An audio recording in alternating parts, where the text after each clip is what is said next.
Hallo. Ja, einen wunderschönen guten Morgen. Das wird jetzt eins der ersten Videos auf YouTube. Ja, ich bin gerade mit dem Basti unterwegs, weil Drift United hat mir die Möglichkeit gegeben, zur DTM zu fahren. Da werde ich auf jeden Fall auch morgen noch was zu sagen. Wir sind jetzt auf jeden Fall auf dem Weg zum Hockenheimring. Es ist Samstagmorgen 7 Uhr.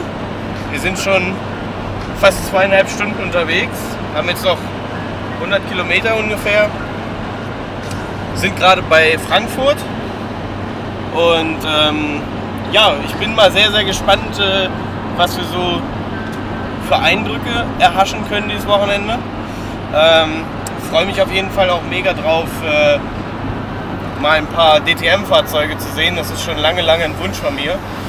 Und ja, ich nehme euch einfach mal mit. So, das Auto ist endlich mal geparkt. Wir sind jetzt gerade auf dem Weg zum Drift United Bus. Und danach schauen wir mal, ob wir uns irgendwie Richtung Boxengasse Fahrerlager machen können. Ja, war auf jeden Fall ein bisschen anstrengend, weil die Orga sich etwas schwierig hier gestaltet. Gibt wie immer ein paar nette Securities, ein paar nicht so nette Securities. Wir konnten abladen, das war das Wichtige. Und jetzt sind wir hier unten hinter der Südtribüne. Da steht, so, ich weiß nicht, ob man uns so gut versteht, aber direkt nebenan ist das Carrera-Zelt.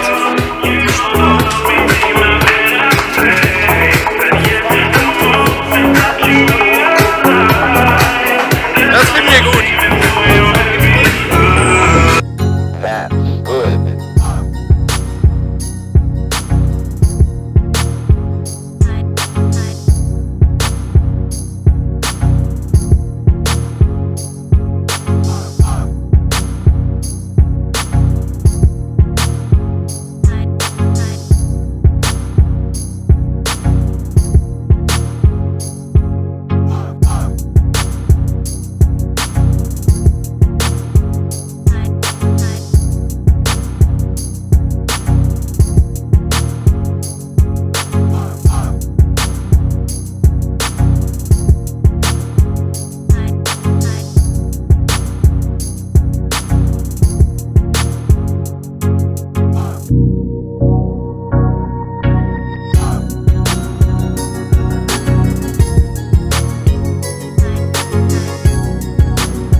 Wir gehen jetzt gleich los zum DTM-Start, zum ersten Lauf, mit der ganzen Gang und sind auf jeden Fall sehr gespannt. Es ist jetzt Samstag. Hallo Alexander!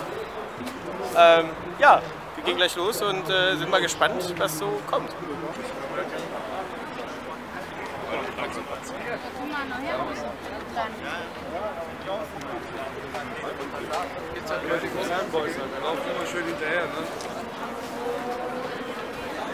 Und hier sehen wir übrigens Lele, wie er seine Dashcam aus dem Auto ausgebaut hat und damit filmt. Genau, das ist meine Dashcam. Warte, Überleitung. Nur mal kurz ein kleiner Fun-Fact, ne? Die Dinger, die ihr da im Hintergrund seht, dieses BMW-Gerät hier und das von Audi da hinten, die sind nur fürs Wochenende aufgebaut. Im Vergleich zur Boxengasse. Ja, genau. Da ist die Boxengasse, da ist Audi, da ist BMW. Das ist alles fürs Wochenende. Vollkommen krank. Und dann irgendwann drauf Gas gegeben werden. Das ist ganz exakt beim Überqueren des Strichs jetzt der Fall. Und da war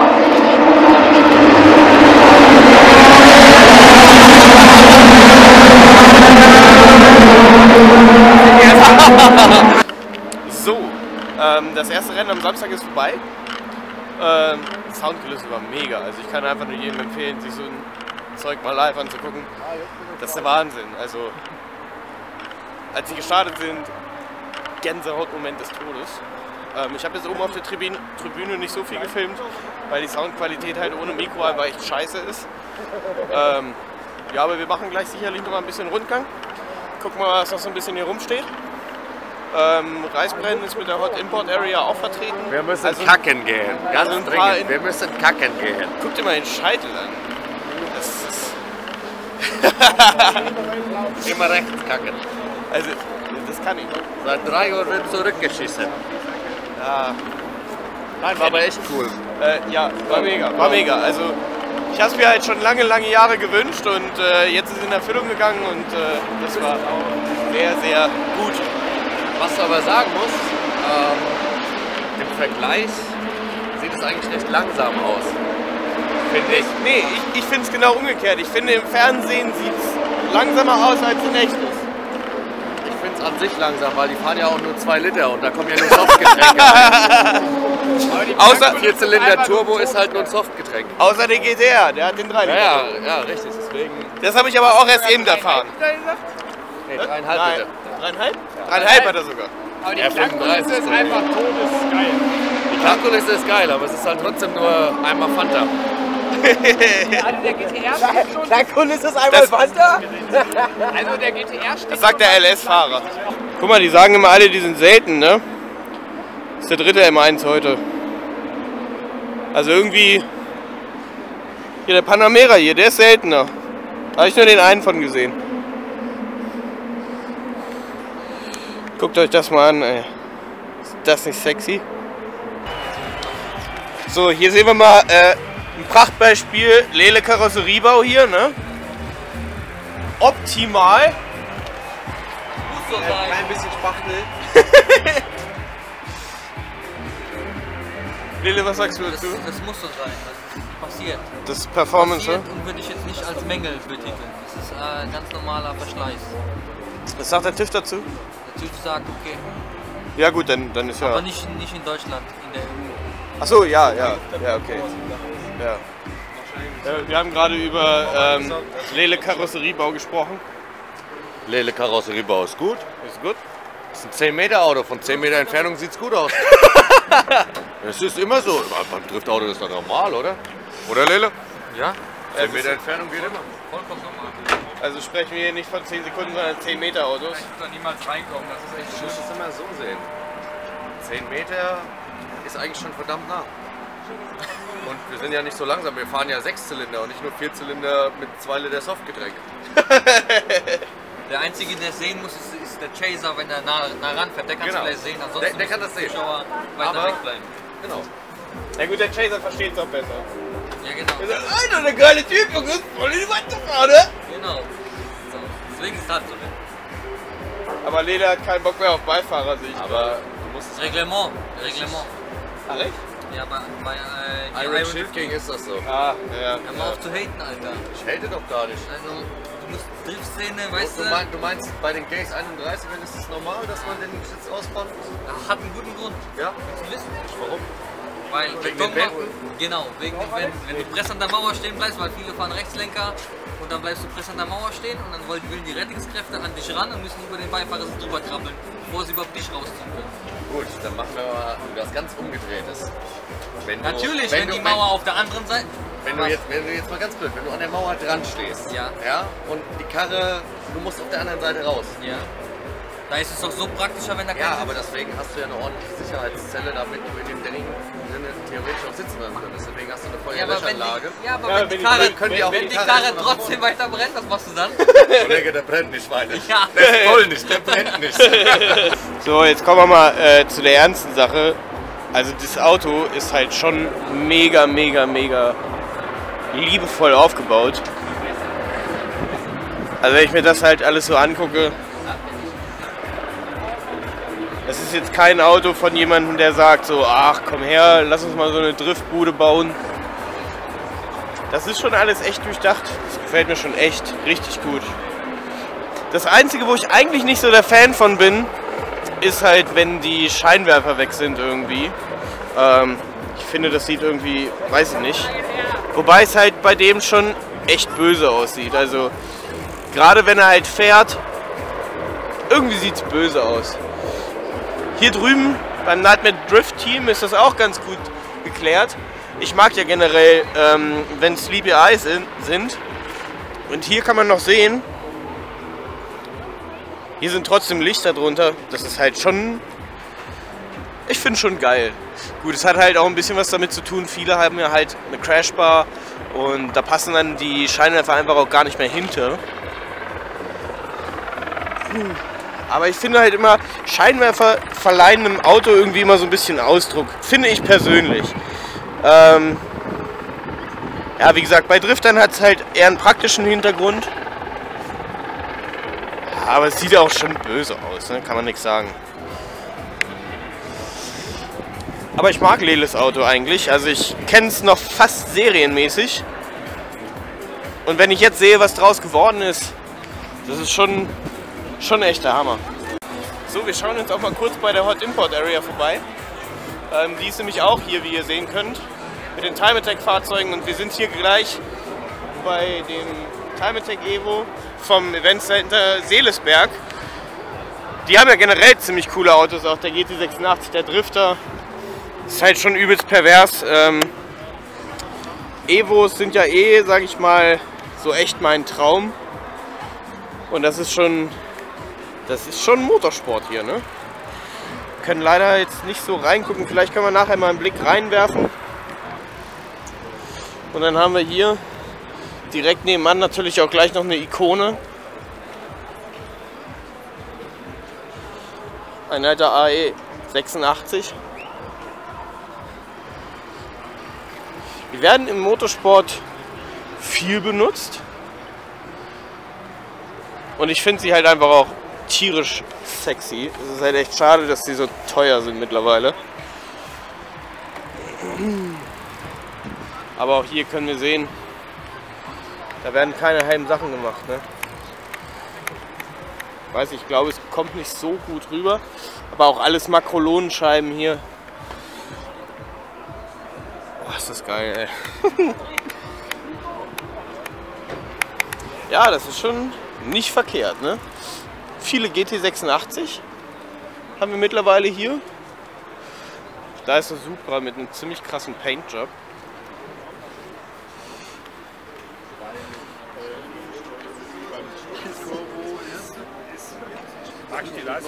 Ja, Tatsache, das ist keine Folie.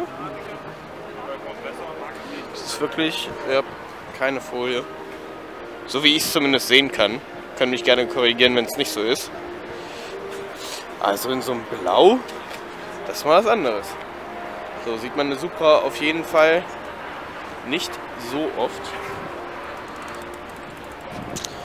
Und hier haben wir das nächste übelste Track-Tool. Ich habe ja schon von einigen gehört, dass die Impresas auch mega gute Performance auf dem Track abliefern.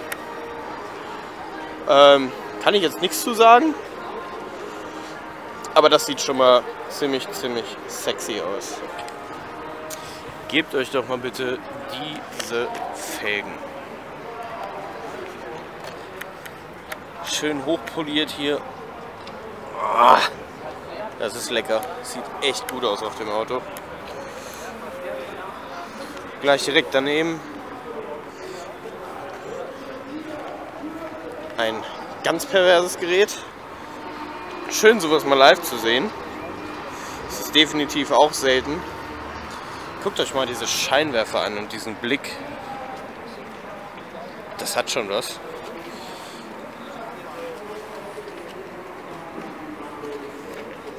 Farbkombinationen bei dem Auto finde ich auch sehr gelungen. Auch mit den Scheiben, das ist schön eingebracht. Die dunklen Scheiben und dann das Schwarz, und das findet sich halt überall wieder, auch in den Carbon-Teilen. Mega cool. Lasst doch einfach mal dieses Auto ein bisschen auf euch wirken. Das ist einfach mega.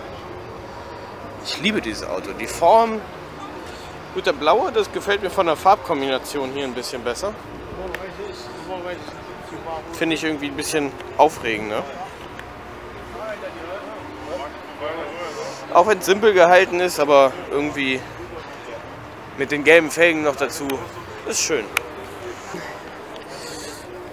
bei dem 350Z hier, da muss ich schon wieder sagen, das ist mir schon wieder ein bisschen too much. Klar, jeder wie er will, mit der Frontstoßstange und hier auch mit den Felgen, das ist halt auch nicht so meine Welt. Das ist nicht so meins.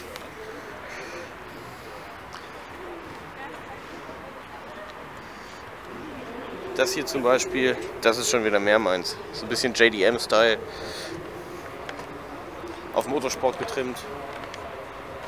Aber natürlich auch fernab einer Straßenzulassung. Und den hier, den haben wir eben vor uns gesehen.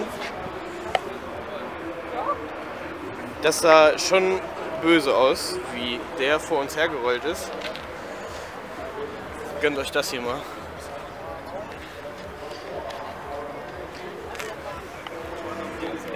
Ob das alles so TÜV-konform ist, ich weiß es ja nicht. Gut, die Felge hier, die hat auch schon ordentlich was erlebt. Das kommt auch mal vor. Aber guckt euch einfach mal das hier an. Als wir hinter dem gefahren sind, das sah übelst pervers aus.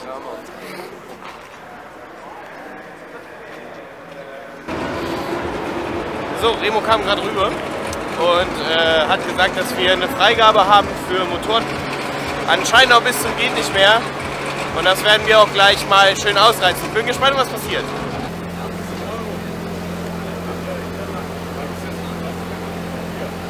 Gut vorbereitet mit den Mickey Boys. Habe ich mir gerade aus dem Bus geholt.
Carrera bietet jetzt seit neuestem auch Hausservice an. Seht ihr das? Also für Anfragen könnt ihr so einen Gewinngutschein ausfüllen, hier auf der DTM. Und dann könnt ihr auch gewinnen, dass die zu euch nach Hause kommen und sauber machen. Und das können die echt gut, ohne Scheiß.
habe jetzt nochmal eine kleine Nachtrunde durchs Paddock gemacht.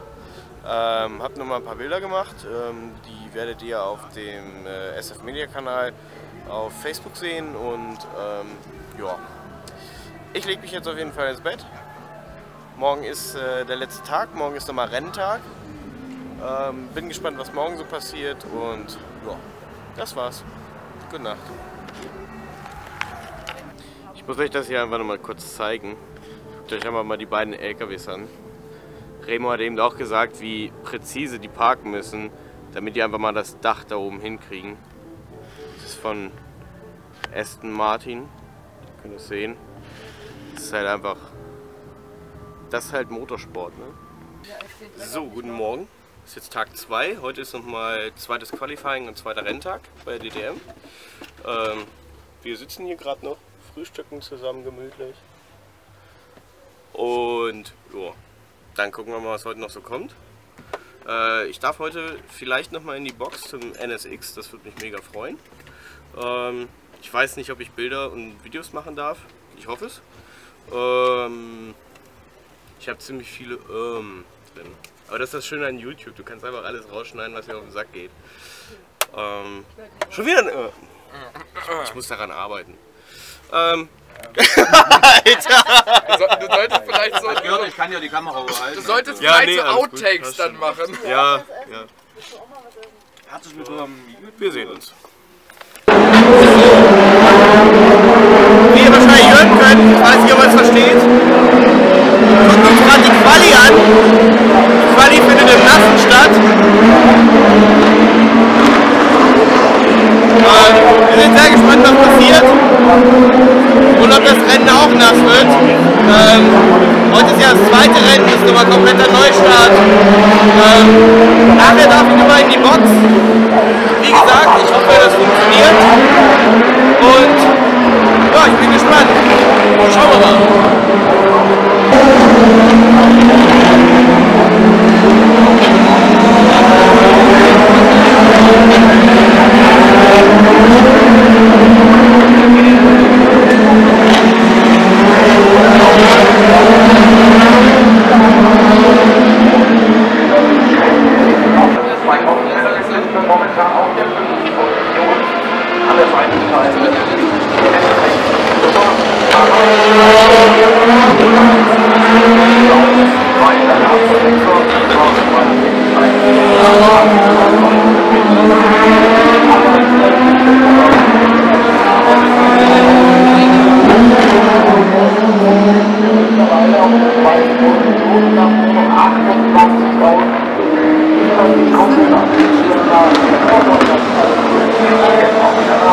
So, wir haben es jetzt geschafft.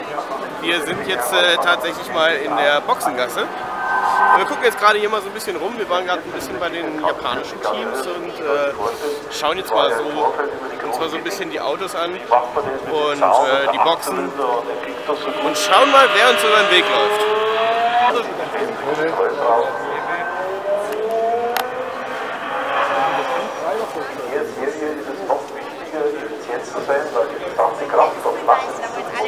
So, also wie ihr im Hintergrund erkennen könnt, ich bin schon fleißig am Arbeiten. Ich bin mittlerweile zu Hause. Ich muss euch leider sagen, dass ich jetzt am zweiten Tag nicht mehr so viel gefilmt habe. Ganz einfach aus dem Grund, den Müll habt ihr nicht gesehen. Ganz einfach aus dem Grund, dass es heute mega regnerisch war und ich hatte ständig Tropfen auf der Linse und es war irgendwie alles ein bisschen doof. Ich habe dieses Wochenende gemerkt, ich muss noch ein bisschen was an meiner Ausrüstung ändern. Ja, das ist eigentlich so das, was es so zu sagen gibt. Und ich gucke die ganze Zeit zur Seite. Ne? Ihr wundert euch bestimmt, hey, warum guckt er nicht in die Linse? Ja, da ist der Display. Deswegen, ich beobachte mich irgendwie mal ein bisschen selbst und gucke, was so da abgeht. Ist auch egal. Zumindest, ja, ich bin gerade in der Bearbeitungsphase. Ich mache erst das Video, dann die Bilder, weil dieses Video-Ding, das ist für mich gerade eine höhere Priorität. Ja, schreibt auf jeden Fall in die Kommentare, wie ihr das fandet, was ihr euch gewünscht habt. Ich würde mich super freuen. Lasst ein Like da. Facebook, Twitter, schreibe ich euch alles. Twitter. Facebook, Instagram schreibe ich euch beides noch unten in die Verlinkung. Steht auch, glaube ich, in der Beschreibung von meinem Channel. Und ja, wir sehen uns das nächste Mal. Haut rein. Ciao.